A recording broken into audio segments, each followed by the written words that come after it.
Port-Louis, autrefois rebaptisé Port-Libre sous la Révolution, situé au nord-ouest de la Grande Terre. Région caractérisée par la culture de la canne à sucre et de la pêche, son activité se tourne maintenant sur le tourisme et la création de pôles nautiques près de la plage de Souffleur.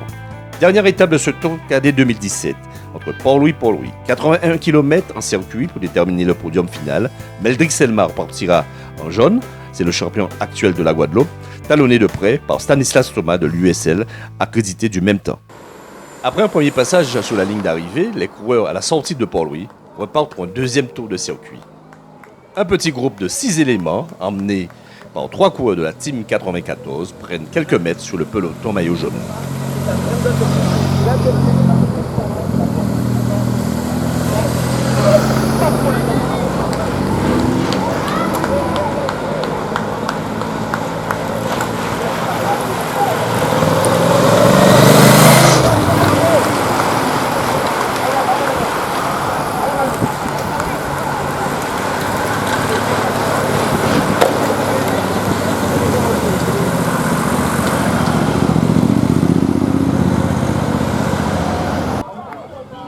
Dernier tour de circuit, c'est le statu quo. Le peloton est encore groupé, aucune tendance ne semble se dessiner.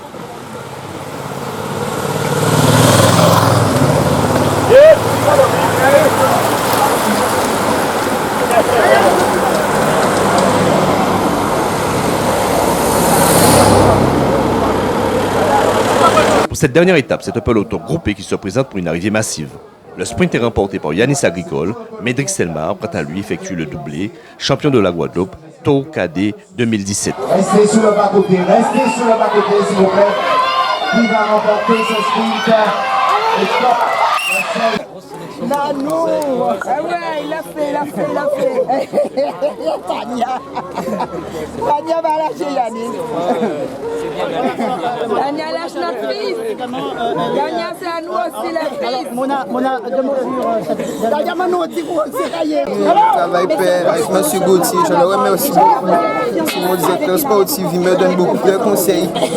Et madame la présidente aussi, madame Mouna, je les remercie aussi parce que sans eux, je crois pas que j'aurais gagné aujourd'hui. Vous avez, avec, je ne sais pas, Prosper, essayé quelque chose, malheureusement, il ne pouvait plus. C'est pas qu'il ne pouvait plus, ça roule derrière.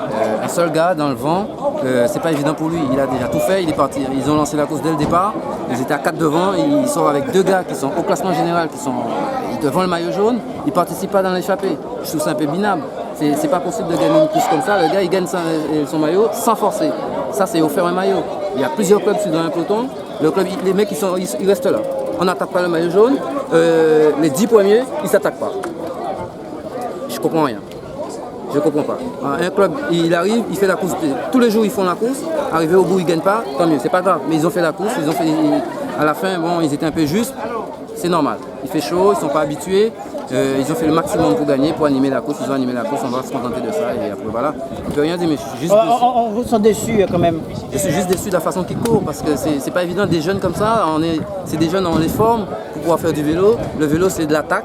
Un maillot, on le défend en attaquant. On ne défend pas un maillot en restant assis. On a bien vu ce qui est passé hier. Le gars de l'USL, il a perdu son maillot sans jamais attaquer. Alors, si on savait qu'on a des secondes sur un maillot, on l'attaque avant. D'ailleurs, il a perdu son maillot. Ben voilà. Aujourd'hui, le gars, il prend le maillot. Ils ont les 10 premiers. Les 10 premiers, ils se regardent. Et après, moi, mes gars essaient aller chercher un maillot. Pourquoi ils sont venus? Ils allaient chercher un maillot. Et bien, Alliance derrière, tout le monde roule. C'est normal. Mais jouer le jeu. On joue le jeu. Nous, on a joué le jeu. On a fait le maximum. Bon, maintenant, on perd avec les honneurs.